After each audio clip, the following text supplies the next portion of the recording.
Merci, Madame la Présidente. Ma question s'adresse au ministre Morneau et elle ressemble à celle de ma collègue concernant les petits aéroports, mais elle concerne les petites entreprises. Comme vous l'avez dit, il y a du crédit qui a été offert à plusieurs entreprises, mais ce sont des plus petites entreprises, des entreprises familiales qui, au début, n'étaient pas admissibles au compte d'épargne.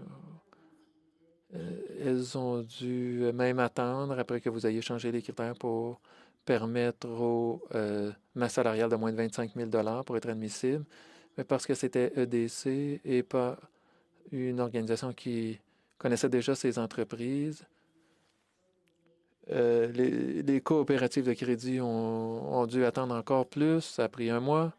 Alors, bon, finalement, vous avez annoncé le 19 mai que ces entreprises allaient pouvoir recevoir de l'appui, mais le 19 juin, le jour prévu, le soir, la veille, vous avez tweeté que ça ne se ferait pas comme prévu. C'était un coup dur pour ces familles, les entreprises qui attendaient. Il n'y a pas eu beaucoup d'explications dans ce tweet et pas de nouvelles dates. Alors, ma première question, qu'est-ce qui s'est passé avec cette date qu'on attendait depuis longtemps? Ça faisait des mois que ces entreprises attendaient. Et pourquoi est-ce que vous avez retardé encore plus l'appui à ces entreprises, certains des plus vulnérables? Et quand est-ce que vous mettrez en œuvre les mesures annoncées? Est-ce que vous avez une date? Merci. Je pense qu'il est important de bien décrire le contexte. C'est quand même une période qui est relativement courte. On a mis en place de nombreux programmes qui ont eu, qui s'appliquaient de façon vaste au pays. Pour le compte d'urgence, le 12 juin,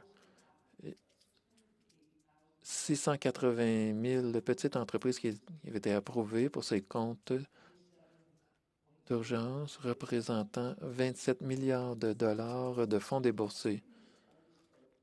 Alors, je pense qu'il faut commencer avec le contexte. Bien sûr, il y a plus que 180 000 entreprises au pays qui respectent ces critères, mais c'est un grand nombre d'entreprises qui ont présenté des demandes, été approuvées et reçu des fonds. Ce qu'on s'était engagé à faire, c'était d'élargir les critères. Certaines entreprises nous ont dit, bon, parfois elles ne payaient pas leurs employés, donc il ne faut pas utiliser l'indicateur de la masse salariale. C'est l'indicateur initial qu'on avait décidé d'utiliser parce que les banques pouvaient le vérifier. On veut s'assurer, lorsqu'on donne des prêts, que les banques peuvent vérifier que tout est approprié. Alors, à ce moment-là, on a élargi les critères et on s'attendait à pouvoir commencer à offrir ces prêts vendredi dernier. Alors, premièrement, on va de l'avant avec cette mesure. Alors, personne ne devrait être déçu qu'ils ne recevront pas ce prêt. Ce prêt s'en vient. Mais l'enjeu, c'est que dans la dernière semaine, les institutions financières qui se préparaient pour cet élargissement des critères ont constaté le soir d'avant qu'elles ne pensaient pas qu'elles pouvaient respecter les normes attendues. Alors, elles ont demandé d'avoir quelques jours supplémentaires. Alors, moi, j'ai dit, on veut bien faire les choses, et donc on va vous donner quelques jours supplémentaires. Alors, ce que je dirais, ces petites entreprises, c'est qu'on va toujours de l'avant, on a élargi les critères, on s'assure que les institutions financières, y compris les coopératives de crédit, auront la capacité d'offrir ces prêts, et ça sera dans un avenir rapproché, puisqu'on visait vendredi dernier, mais que ça n'a pas pu se faire vendredi dernier.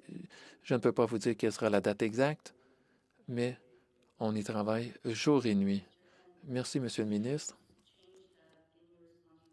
Vous êtes passé de quelques jours à l'avenir rapproché. Vous dites que c'est une brève période de temps, mais pour ces petites entreprises familiales, ils travaillent parfois 16, 20 heures par jour. Ils attendent depuis des mois. Alors, c'est vraiment essentiel. Et vous avez annoncé ça dans un tweet le jour d'avant. Alors, ces entreprises ont vraiment souffert. Alors, je vais le dire en leur nom. Ma prochaine question pour le ministre Duclos. Je vais poser ma première question en français. Ministre Duclos, mes questions portant sur le